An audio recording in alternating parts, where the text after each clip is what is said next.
आप सभी भक्तों का आज की कृष्ण कथा में हार्दिक अभिनंदन है। अगर आपको याद हो तो पिछली कथा में मैंने आपसे 2 प्रश्न पूछे थे। पहला कि पूतना राक्षसी का वध होने के पश्चात उसके शरीर से अगरू अगरबत्ती की खुशबू पूरे व्रज में फैल गई थी। तो प्रश्न ये उठ सकता है, अगर हम किसी के शरीर को जलाते हैं उसमें से दुर्गंध आती है, फिर पूतना तो एक राक्षसी थी, फिर उसके शरीर को जलाने के पश्चात दुर्गंध की जगह अगरू अगरबत्ती की सुगंध, उसकी महक किस प्रकार से आई। दूसरा मैंने आपसे प्रश्न पूछा था, पूतना के वध के पश्चात भगवान कृष्ण ने पूतना को क्या स्थान प्रदान किया, उसकी गति क्या हुई। आचार्यों ने बताया है, वेदों ने बताया है, भागवतम में इसका बड़ा सुंदर वर्णन किया गया है।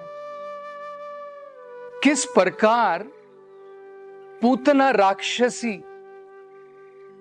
उसने जब भगवान के लिए अपने स्तन का पान कराया, केवल इस छोटी सी सेवा के द्वारा पूतना का आसुरिक शरीर पूर्ण रूप से शुद्ध हो गया। जब हम भगवान की सेवा करते हैं, ऋषिकेन ऋषिकेश सेवनम, ऋषिकेन का मतलब होता है इंद्रियों के द्वारा, ऋषिकेश का मतलब होता है जो हमारे इंद्रियों के स्वामी हैं। जब हम अपनी इंद्रियों के द्वारा इंद्रियों के स्वामी की सेवा में लग जाते हैं, हमारी इंद्रियां शुद्ध हो जाती हैं। ठीक इसी प्रकार से पूतना का आसुरिक वृत्ति, उसका आसुरिक शरीर भगवान की सेवा प्रदान करने मात्र से पूर्ण रूप से शुद्ध हो गया। दूसरा, भागवत में बताया है कि किस प्रकार जब भगवान कृष्ण ने स्वयं अपने हाथों के द्वारा जब पूतना का इस प्रकार से वध किया, क्योंकि पूतना भगवान के स्पर्श में आई और भगवान अपाप विद्धम है, पूर्ण रूप से भगवान शुद्ध है। तो जब वो भगवान के स्पर्श में आई तो पूतना भी अशुद्ध से शुद्ध हो गई। ठीक उसी प्रकार जिस प्रकार से लोहा अग्नि नहीं है, लेकिन जब आप लोहे को अग्नि में रखेंगे लगातार, उसके रखने के द्वारा लोहा भी अग्नि का कार्य करेगा। तो ठीक इसी प्रकार से अगर हम अपने जीवन में किसी न किसी प्रकार से अगर भगवान के स्पर्श में आते हैं, तो हमारा जीवन भी उसी प्रकार से शुद्ध हो जाएगा। अब प्रश्न ये उठ सकता है, भला पूतना को तो ये एक अवसर था भगवान के स्पर्श में आने का, भगवान को सेवा प्रदान करने का, हमें क्या अवसर है। कलियुग में बताया जाता है, कलियुगे भगवान कृष्ण अपने नाम के रूप में इस भौतिक संसार में प्रकट है। अगर हम भगवान के नाम का संकीर्तन करते हैं, भगवान के नाम का कीर्तन करते हैं, जप करते हैं, भगवान और भगवान के नाम में कोई अंतर नहीं है, तो तुरंत हम भगवान के स्पर्श में हैं। इस भौतिक संसार में एक व्यक्ति और उसके नाम में अंतर होता है, लेकिन भगवान और उनके नाम में कोई अंतर नहीं है। अगर मैं किसी संकट की परिस्थिति में हूं और मेरा कोई मित्र है और मैं उसका नाम पुकारता हूं, तो वो व्यक्ति और उसका नाम अलग है। उसे नहीं पता लगेगा कि मैं संकट की परिस्थिति में हूं। लेकिन भगवान के नाम का जप करने से, उच्चारण करने से हम भगवान के स्पर्श में आते हैं। तो इसके कारण पूतना, क्योंकि वो भगवान के स्पर्श में आई, उसने भगवान को सेवा प्रदान की, पूर्ण रूप से वो शुद्ध हो गई, उसका शरीर के गुण बदल गए और इसलिए उसको जलाने के पश्चात उसमें से खुशबू, सुगंध आ रही थी। इस पाठ से, पूतना के वध से हम एक बड़ा महत्वपूर्ण अर्थ समझ सकते हैं। भागवतम में इसका बड़ा सुंदर उल्लेख किया गया है। भगवान कृष्ण जो भी कार्य करते हैं जीव के लिए, हर एक परिस्थिति में भगवान सबकी भलाई के लिए कार्य करते हैं। ठीक उसी प्रकार, जिस प्रकार से कई बार पिताजी अपने पुत्र को प्यार करता है और कभी कभी जरूरत पड़ने पर थप्पड़ भी मारता है, दोनों उसकी भलाई के लिए है। ठीक इसी प्रकार भगवान ने पूतना का वध किया, लेकिन पूतना को क्या गति की प्राप्ति हुई? उसको सद्गति की प्राप्ति हुई। यह भागवतम में इसका बड़ा सुंदर उल्लेख दिया है। अगर हम समझने का प्रयास करेंगे तो हम देखेंगे कि कितना सुंदर वर्णन है। भागवत में बताया है पूतना के अंदर में केवल नकारात्मक गुण थे, जिसे हम अंग्रेजी में कह सकते हैं नेगेटिव क्वालिटीज। केवल एक उसके अंदर में सकारात्मक गुण था, पॉजिटिव क्वालिटी। भागवत में क्या कहा है? भागवत में कहा है लोक बाल घनी, पूरे लोक में पूतना ने अनेकों बालकों का, नवजात शिशुओं का वध किया था। ये दुष्ट राक्षसी के आसुरिक गुण थे। आगे कहा है राक्षसी रुद्रा आशना, वो केवल बच्चों के खून की प्यासी थी। और तीसरा बताया है जिघामस्यापि हरये, भगवान कृष्ण से ईर्ष्या करती थी और उस ईर्ष्या के द्वारा भगवान को स्तनपान करा के मारना चाहती थी। इतने सारे नकारात्मक गुण होने के बावजूद भी भगवान ने केवल उसका एक जो सकारात्मक गुण था कि उसने भगवान को अपना स्तनपान कराया, एक सेवा प्रदान की, भगवान ने वो गुण मात्र स्वीकार किया। उसका भी भागवतम में उल्लेख है, स्तनम दत्त्वापसद्गतिम, क्योंकि पूतना ने अपना स्तनपान कराया, इसलिए उसे सद्गति, इस भौतिक संसार से मुक्ति की प्राप्ति हुई।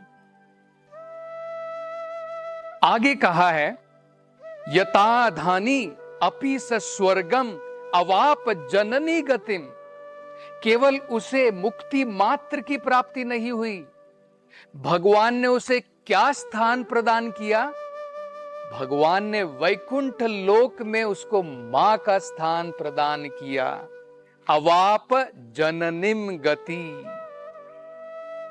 तो इससे हम क्या समझ सकते हैं कि किस प्रकार से अगर पूतना के अंदर में इतने सारे नकारात्मक गुण थे, एक सकारात्मक गुण मात्र के कारण अगर पूतना को यह स्थान की प्राप्ति हुई, तो वृंदावन वासियों की गति क्या है?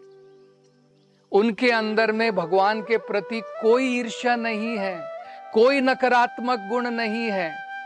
सभी सकारात्मक गुणों के द्वारा, अनेकों प्रकार स्नेह के द्वारा भगवान की सेवा में लगे रहते हैं।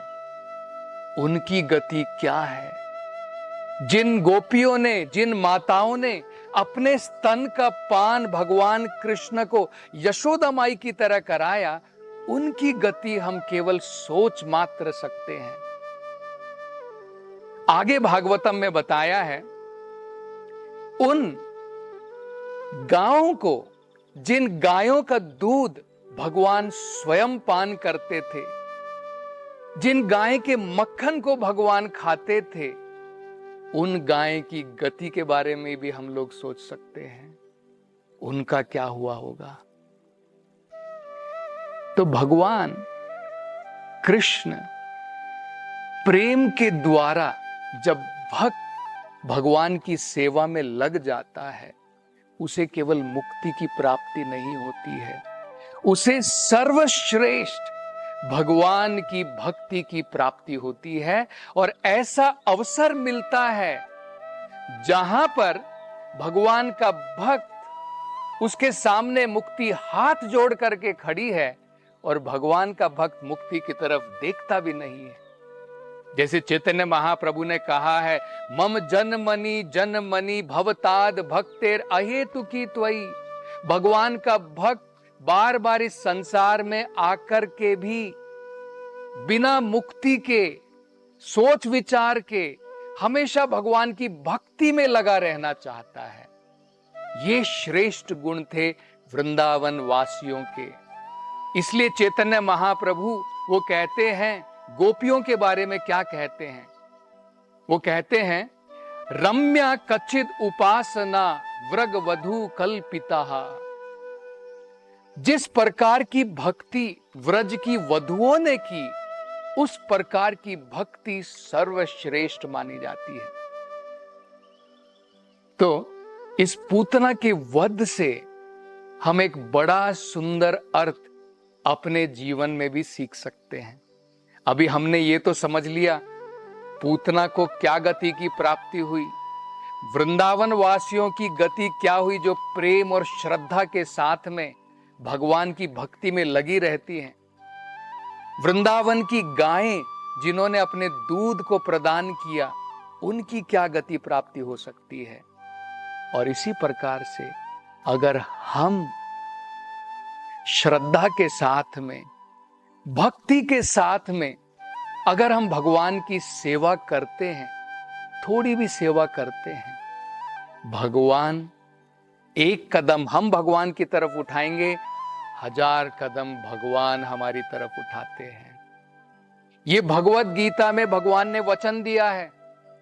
भगवान कहते हैं, स्वल्पम अपि अस्य धर्मस्य त्रायते महतो भयात्। इस भौतिक संसार में हम अपनी शक्ति अलग अलग जगहों पर निवेश करते हैं, अपने परिवार में, अपने कर्मों में, धन दौलत जुड़ाने में, लेकिन उसका रिजल्ट क्या होता है, अंत क्या होता है? अंत में शून्य। भौतिक संसार से हम कुछ भी लेकर के जाने वाले नहीं हैं, लेकिन भगवत गीता में बताया है, भक्ति के साथ में अगर हम भगवान की थोड़ी भी सेवा करते हैं, एक कदम हम अपनी तरफ से उठाते हैं, स्वल्पम अपि अस्य धर्मस्य त्रायते महतो भयात्। बड़े बड़े भय से भी हम इस भौतिक संसार से छुटकारा पा सकते हैं। तो हम भगवान की सेवा किस प्रकार से कर सकते हैं? जैसे यहां पर हमने देखा, अगर इन गाय को जिन्होंने अपना दूध अर्पण किया, क्या हम अपने घर में जब हम कुछ भोजन बनाते हैं अपनी प्रीति के लिए, अपने परिवार की प्रीति के लिए, उसका हमें केवल नजरिया बदलना है। परिवार की जगह हमें सोचना है भगवान की प्रीति के लिए, भगवान की संतुष्टि के लिए। और भगवान को कोई बड़ी जो है महंगी महंगी चीज चढ़ाने की जरूरत नहीं है। भगवान तो केवल कहते हैं, पत्रम पुष्पम फलम तोयम यो मद भक्ता प्रयच्छति। जो भी भगवान का भक्त एक पत्र, तुलसी का पत्ता भी अगर भगवान को अर्पण करता है, लेकिन महत्वपूर्ण क्या है? महत्वपूर्ण ये है भक्ति के द्वारा। जब हम भक्ति के द्वारा भगवान को अर्पण करेंगे तो भगवान उसको जरूर स्वीकार करते हैं। ये भक्ति के महान लक्षण है। भागवतम में यह भी चर्चा की गई है, भगवान की अर्चना, जो मंदिरों में की जाती है, जो हम अपने घर में भी कर सकते हैं, इसका भी बहुत बड़ा महत्वपूर्ण है। इसका भी बड़ा महत्व है। क्या महत्व है? जो व्यक्ति भगवान की उपासना में लगा है, जो अर्चना करता है, उसका भी भला है। जो भगवान के दर्शन करता है मंदिर में आकर के, भगवान की सजी हुई सुंदर अलंकृत भगवान की विग्रहों के दर्शन करता है, उसका भी भला है। और जो अर्चना के समय में जो हम फल फूल चढ़ाते हैं, वो फल फूल जिस पेड़ ने, जिस वृक्ष ने दिए हैं, उसका भी भला है। तो जरा सोचिए, भगवान की अर्चना हम अगर अपने मन के साथ में करें, जिस प्रकार से अगर हम एक पेड़ का, उसकी जड़ों को सींचन करें, तो ऑटोमेटिकली क्या होता है, सारे पेड़ के अंदर में ऊर्जा चली जाती है, पानी चला जाता है। ठीक इसी प्रकार से अगर हम अपने ये जीवन के अंदर में ठान लें कि मैं, जैसे भगवान भगवत गीता में कहते हैं, सर्वधर्मान परित्यज्य माम एकम शरणम व्रजा।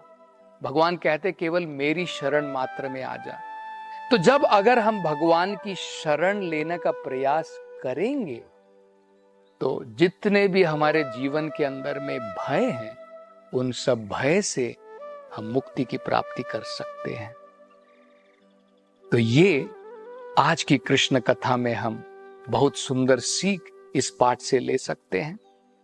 कल की कथा में हम ये समझने का प्रयास करेंगे किस प्रकार से कंस ने पूतना के वध के पश्चात और किन राक्षसों को गोकुल में भेजा, और भगवान कृष्ण ने पूतना की तरह किस प्रकार से उनका उद्धार भी किया, उसको समझने का हम प्रयास करेंगे। हरे कृष्ण।